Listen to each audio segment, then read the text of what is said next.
बारिश के मौसम में इंसान मज़े ले लेकर चटखारेदार खाने बनाकर खाते हैं और अक्सर कभी इंसानों का बचा हुआ खाना उठाकर जंगल ले जाते हैं। आज भी तेज बारिश में कालू कौवा और गोरी कौवी इंसानों की बस्ती में आए हुए थे। कालू जी देखें कैसे वो मोटा इंसान ठोंस ठोंस कर पेट भर रहा है और एक हम हैं कि भूखे बैठे हुए हैं। जब वो मोटा इंसान अपना खाना खत्म करेगा तो फिर ही वो बचा हुआ खाना फेंकेगा। मैं बारिश में भीग रही हूँ, मुझे तो ठंड लगने लगी है।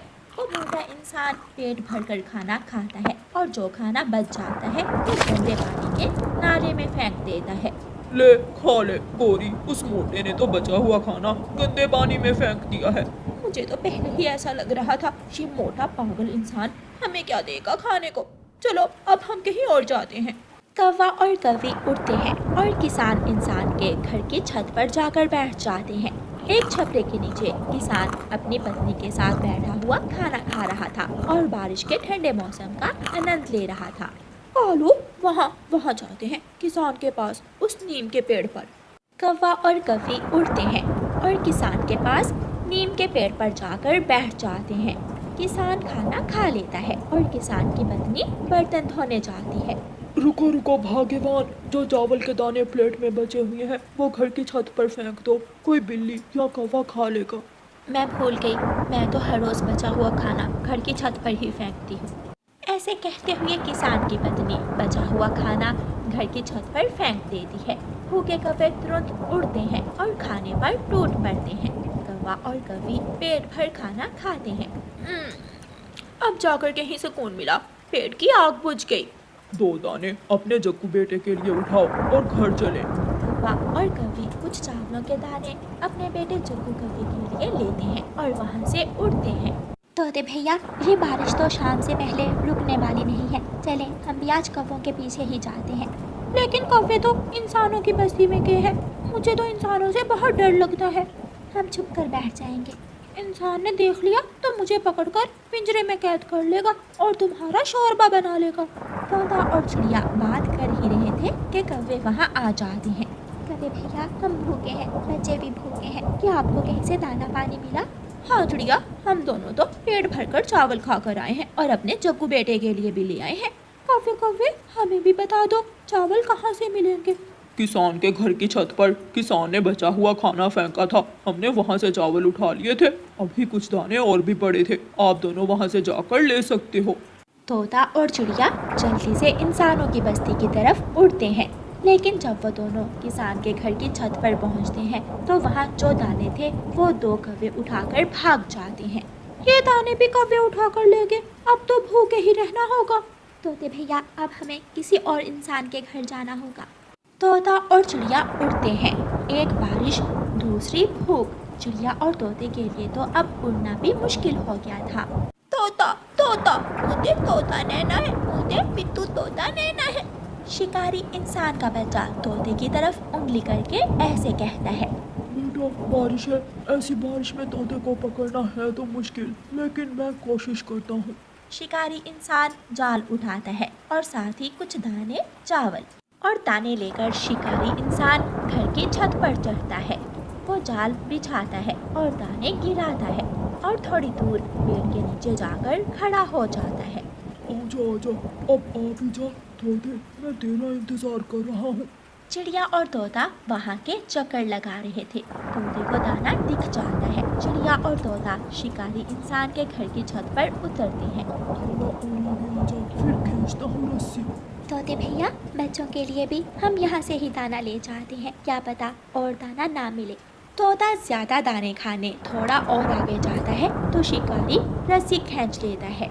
रानो चिड़िया उड़ जाती है और तोता जाल में फंस जाता है। बदल लिया, मेरे पापा ने तोता बदल लिया। शिकारी तोते को टांगों से पकड़ता है और ले जाकर उसे पिंजरे में कैद कर देता है। तोते की आंखों से गिरते हुए आंसू थोड़ी दूर पेड़ पर बैठी चिड़िया अच्छे से देख सकती थी। मुझे जल्दी से जंगल जाकर अपने दोस्तों को बताना होगा। रानो चिड़िया उड़ती है। तोता चिड़िया को जाते हुए देख रहा था। शिकारी पिंजरे में मीठा फल रखता है, लेकिन तोता फल को चोंच भी नहीं लगाता। वो तो सदमे से नढाल था, वो रोए जा रहा था। कौवे, कौवे भैया, शिकारी ने मिट्ठू को पकड़कर पिंजरे में कैद कर लिया है। चिड़िया, तुम गलत इंसान के घर क्यों गई? हमने तुझे किसान के घर जाने को कहा था, तुम शिकारी के घर क्यों गई?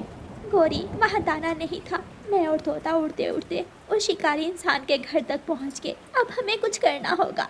पिंजरे में कैद पक्षी को शिकारी से बचाना बहुत मुश्किल है। मेरे पास 2 दाने चावल के हैं। मैं वो दाने तोते के बेटे को देकर आती हूँ, फिर हम सब मिलकर कोई योजना बनाते हैं। रानो चिड़िया जल्दी से तोते के घर जाती है।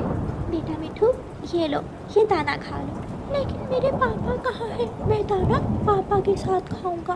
आपके पापा के पंख बारिश के पानी से भीग गए थे, इसलिए वो एक बड़े से पेड़ के नीचे बैठकर अपने पंख सुखा रहे हैं। छोटा मिट्ठू चिड़िया आंटी के झूठ को सच मान लेता है और दाना खा लेता है। रानो चिड़िया वहाँ से निकलती है और कबूतर को जाकर सारी बात बताती है। पिंजरे का दरवाजा तो लोहार पक्षी ही काट सकता है। किसी तरह हमें लोहार पक्षी को साथ लेकर जाना होगा। मुझे लोहार पक्षी के घर का पता है। मैं लोहार पक्षी को लेकर आती हूँ, जब तक आप कौवों के घर जाएं। कबूतर कौवों के पास और रानो चिड़िया लोहार पक्षी को लेने चली जाती है।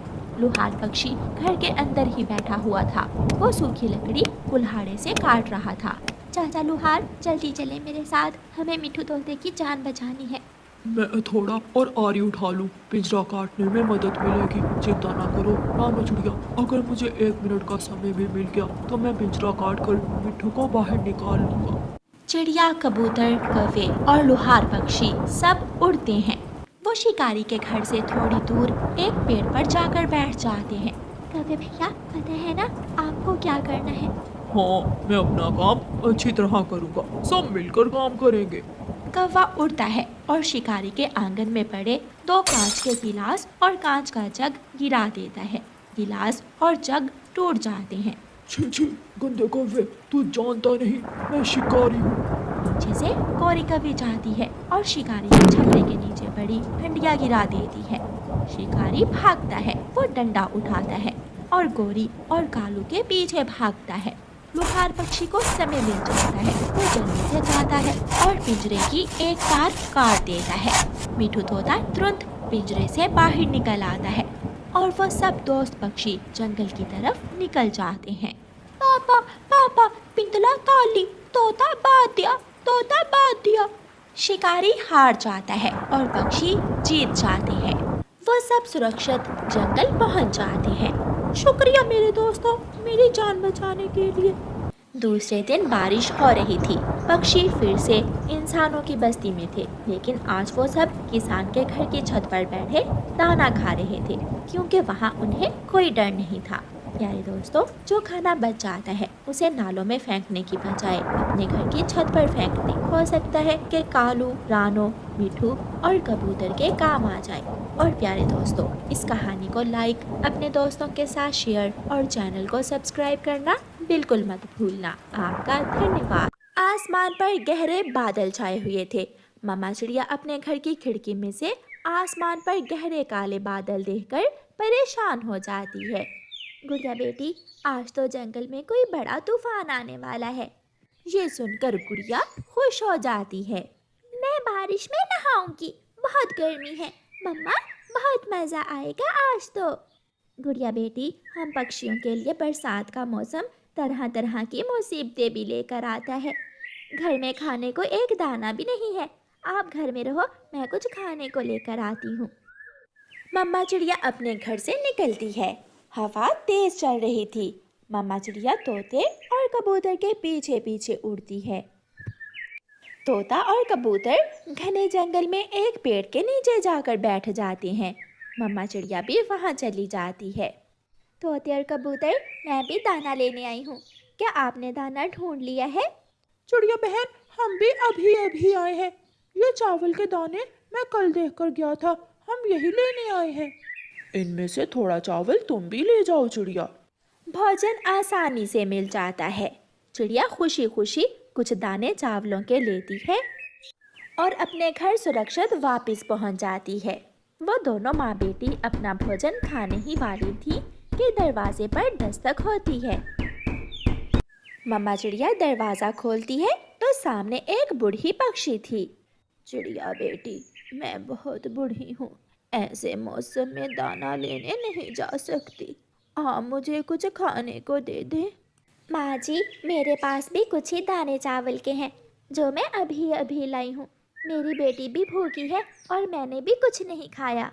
गुड़िया वो दाने लेकर बाहर आ जाती है। मम्मा, आप ये दाने इस बूढ़ी माँ जी को दे दें। हम आज नहीं तो कल खा लेंगे।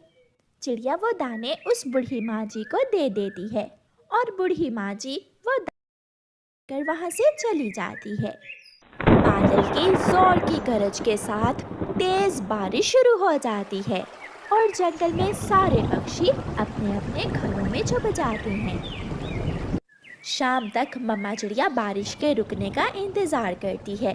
वो जानती थी कि उसकी बेटी भूखी है, इसलिए शाम तक जब बारिश नहीं रुकती तो मम्मा चिड़िया बारिश में ही अपनी बेटी के लिए कुछ खाने को लेने घर से निकलती है। अपने घर की खिड़की से चिड़िया को जाता हुआ देखकर गौरी कवि चिड़िया को आवाज देती है। चिड़िया चिड़िया, कहाँ जा रही हो? चिड़िया खिड़की के पास आती है। गौरी बहन, मैं अपनी बेटी के लिए दाना लेने जा रही हूँ। चिड़िया, ऐसी बारिश में दाना कहाँ से मिलेगा तुम्हें? तुम घर के अंदर आ जाओ। गौरी दरवाज़ा खोलती है और चिड़िया गौरी कवि के घर में चली जाती है। ये पोटली दानों से भरी हुई है, ये तुम ले जाओ। चिड़िया, तुम मुसीबत में हो और पड़ोसी ही मुसीबत में एक दूसरे की मदद करते हैं। कालू कौवा गौरी कवि को देखकर हैरान था कि आज गौरी इतनी दयालु क्यों बनी हुई है। गौरी बहन, तुम्हारा बहुत बहुत धन्यवाद। मेरी और मेरी बेटी की भूख मिट जाएगी। चिड़िया वो पोटली लेकर वहाँ से चली जाती है। गौरी, क्या पागल हो गई हो? इतने सारे दाने उस चिड़िया को दे दिए। कालू कालू जी, उस पोटली में मट्टी है। जब चिड़िया घर जाएगी तो देखकर उसे मालूम होगा कि गौरी कितनी अच्छी है। तुम भी एक नंबर की शैतान हो। मैं जा रही थी, आवाज देकर गौरी कवि ने दाना दिया है मुझे। मम्मा, गौरी आंटी दिल की अच्छी है, हाँ जुबान की थोड़ी कड़वी जरूर है। मम्मा चिड़िया वो पोटली खोलती है तो दोनों माँ बेटी एक दूसरे की तरफ देखती ही रह जाती हैं। मम्मा, ये तो मट्टी है। गौरी आंटी ने ऐसा क्यों किया हमारे साथ? उस गौरी की बच्ची ने इतना बड़ा मजाक किया हमारे साथ, मेरा समय भी ज़ाया किया और थैली में मिट्टी डालकर दे दी। तुम चिंता ना करो बेटी, मैं फिर से जाती हूँ और अपनी बेटी के लिए भोजन ज़रूर लेकर आऊँ। मम्मा चिड़िया फिर से बारिश में निकलती है। हवा तेज़ हो चुकी थी। मम्मा चिड़िया खुद को संभाल नहीं पाती और तेज़ हवा से उड़ती हुई नदी में जा गिरती है। नदी का पानी तेज़ था और मम्मा चिड़िया को बहाता हुआ दूर ले जाता है। घर में चिड़िया की बेटी अपनी मम्मा का इंतज़ार कर रही थी। अब तो रात हो गई है, मम्मा ज़रूर किसी मुसीबत में होंगी जो अभी तक वापस नहीं आई। गुड़िया खिड़की में बैठकर अपनी मम्मा का इंतज़ार करने लगती है।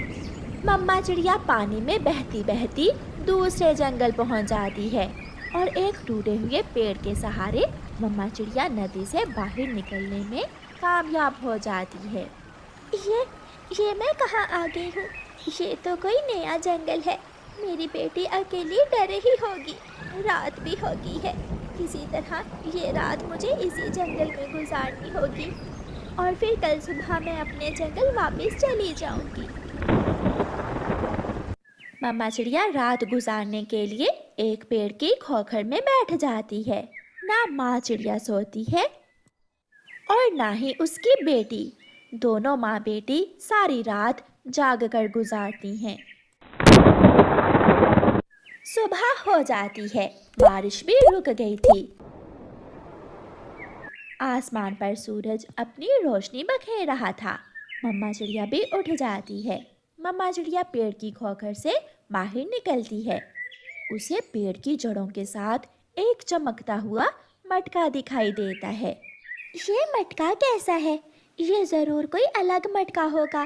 ऐसा मटका मैंने पहले कभी नहीं देखा। मम्मा चिड़िया वो मटका उठाती है और अपने जंगल वापस उड़ती है। गुड़िया भी अपनी मम्मा की खोज कर रही थी। नहीं गुड़िया बेटी, आपकी मम्मा रात हमारे पास तो नहीं आई। फिर गुड़िया शरारती गोरी कव्वी से पूछने जाती है। आंटी आंटी, मेरी मम्मा रात से कहीं खो गई है, क्या वो आपके पास आई थी? तुम्हारी मम्मा पहाड़ों पर है, वो मुझे अभी अभी वहाँ मिली थी।